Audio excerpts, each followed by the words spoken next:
So let's look at graphing 2x squared over x squared minus 9. So let's algebraic and find a few things here first. So if we're looking at our x-intercepts, if we want to solve for that, we're going to make y0 equals 2x squared over x squared minus 9. You're going to put 0 over 1 and do that cross multiplication, and you'll always end up with 0 equaling your numerator. So if you divide by 2, you get 0 equals x squared, and then you would take the square root of both sides to get x, but the square root of 0 is just 0. So in this case, your x-intercept is 0, 0. If your x-intercept is 0, 0, really your y-intercept is going to be 0, 0, but let's go over and solve for our y-intercept. So we're going to make all of our x's 0, get our y. So 2 times 0 squared over 0 squared minus 9. So 2 times 0 squared is 0. 0 minus 9 is 9. 0 divided by 9 is 0. So y-intercept also 0, 0.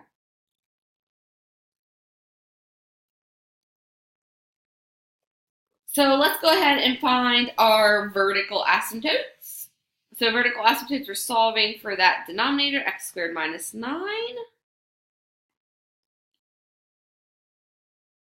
So you guys could add that 9 over and take the square root, or you can factor. Lots of ways to solve for a quadratic. It would be x minus 3 and x plus 3 if we factor in. Sometimes it's not factorable. So your vertical asymptotes are going to be at positive 3 and negative 3. You guys can go ahead and draw them in if you would like. Positive 3. The vertical asymptotes are really just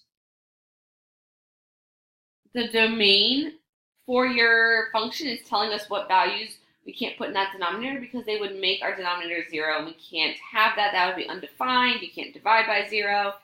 That's really what you're solving for there for those vertical asymptotes. The values, those values you find, you're not going to cross or touch because your function can't ever really include those as part of the input. So let's look at the horizontal asymptote. You guys are looking at your m and n. So we've got 2 and 2. So when they are equal, you're dividing those lead coefficients. So 2 over 1 gives you a horizontal asymptote at positive 2.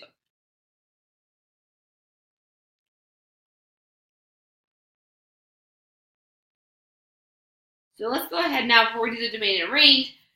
Let's graph it. So 2x squared over x squared minus 9.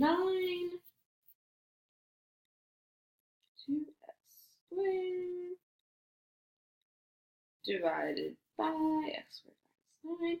Don't forget to put parentheses for your numerator, parentheses for your denominator. Okay.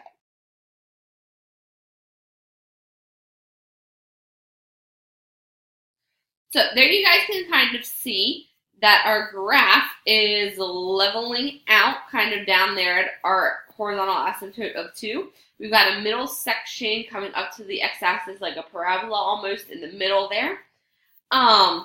With these, when you graph them, they should really always sort of have some kind of checkered or alternating pattern with them.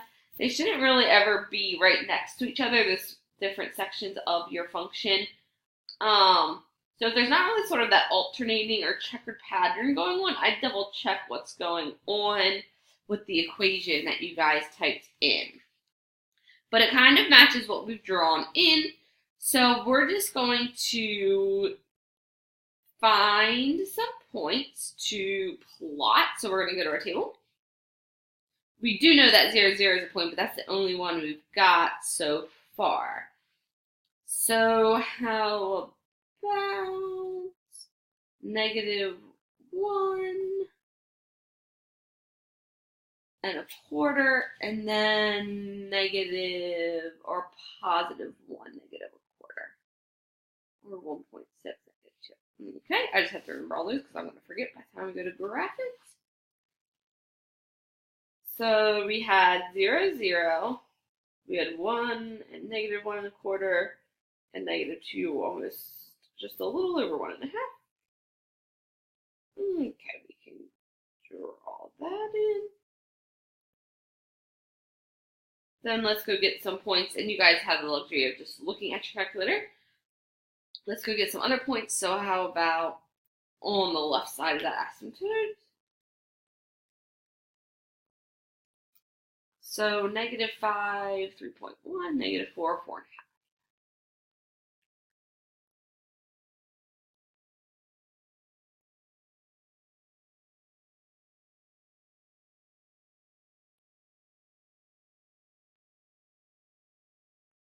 Draw them in. And this will be symmetrical, so I have those similar points on the other side.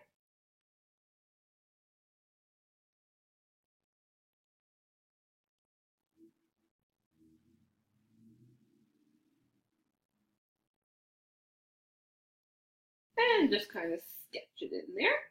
So let's go over, do our domain and range.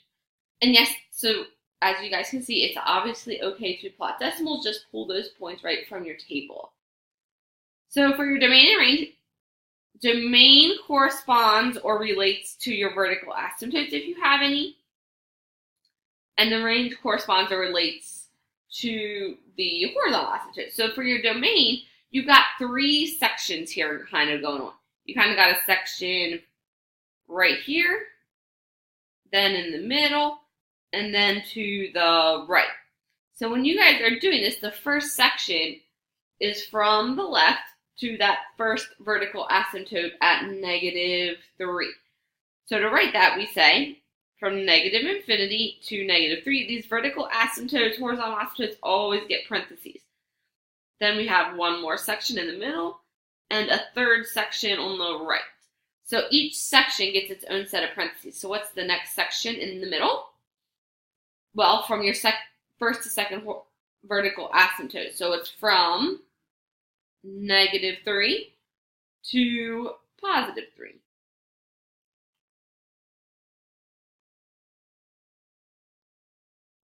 And then your last section is from 3 onward to +infinity. So remember, those U's just represent gaps. They're explaining or showing to us which values we're excluding from this specific function, this specific equation. And then the range, any value we're going to include except that horizontal asymptote. So this is going to be from -infinity to 2, and then from 2 to +infinity. Horizontal asymptotes just act as boundaries, and sort of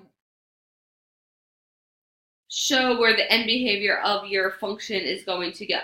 So at times, horizontal asymptotes may be crossed or touched, which is okay. They're really just sort of guiding your function. Vertical asymptotes are the only ones that absolutely cannot ever actually be crossed.